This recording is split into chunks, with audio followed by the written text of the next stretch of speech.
Et pour parler du dossier de la guerre dans la bande de Gaza, on a en ligne donc Madame l'ambassadrice Wafa Bassim, ancienne ministre adjointe des Affaires étrangères. Bonsoir Madame l'ambassadrice. Bonsoir Madame. Alors hier, le ministère égyptien des Affaires étrangères a publié un communiqué qualifié de très fort, un communiqué qualifié d'historique même.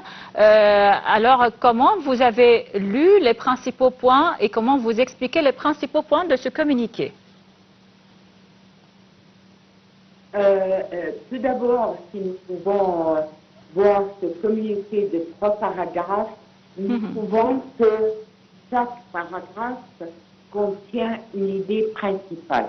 Le premier, c'est avertir du risque et du danger des déclarations issues par un nombre des membres du gouvernement israélien sur le commencement de la mise en œuvre d'un plan pour évacuer le peuple palestinien de son territoire et de l'expulser de façon illégale. Et ce qui est considéré une violation extrêmement claire du droit international et du droit international humanitaire, ainsi que de tout traité pour tout traité se rapportant aux droits humains. Et là, nous parlons des plus simples droits humains concernant les Palestiniens. Ces déclarations ne méritent pas seulement d'être rejetées, mais elles devraient être sujets à une comptabilité. Et le ministère, à cette occasion, a assuré que les risques et l'impact désastreux de cette conduite irresponsable pourrait affaiblir toute possibilité de négociation de ces cessez-le-feu et au contraire, elle incite aussi à reprendre la guerre de nouveau et aussi les risques d'instabilité dans toute la région et l'effondrement de paix. L'Égypte a très clairement précisé qu'elle refusait toutes sortes de déclarations semblables, irresponsables, que ce soit dans la totalité ou dans le détail. C'est la première idée. Donc, le refus et en supporter. D'autre part, la deuxième idée, c'est le cas palestinien, les droits palestiniens. Là, l'Égypte clairement dit qu'elle appuie même fois et à plusieurs reprises tous les droits du peuple palestinien et qu'elle refuserait n'importe quelle proposition ou plan qui devrait liquider ou justifier le cas palestinien à travers l'expulsion du peuple palestinien de son territoire historique et de l'acquérir, que ce soit de façon temporaire ou finale et sous n'importe quelle nomination, que ce soit une construction, que ce soit une amélioration plus tard, que ce soit une réforme économique, touristique, quelle que soit.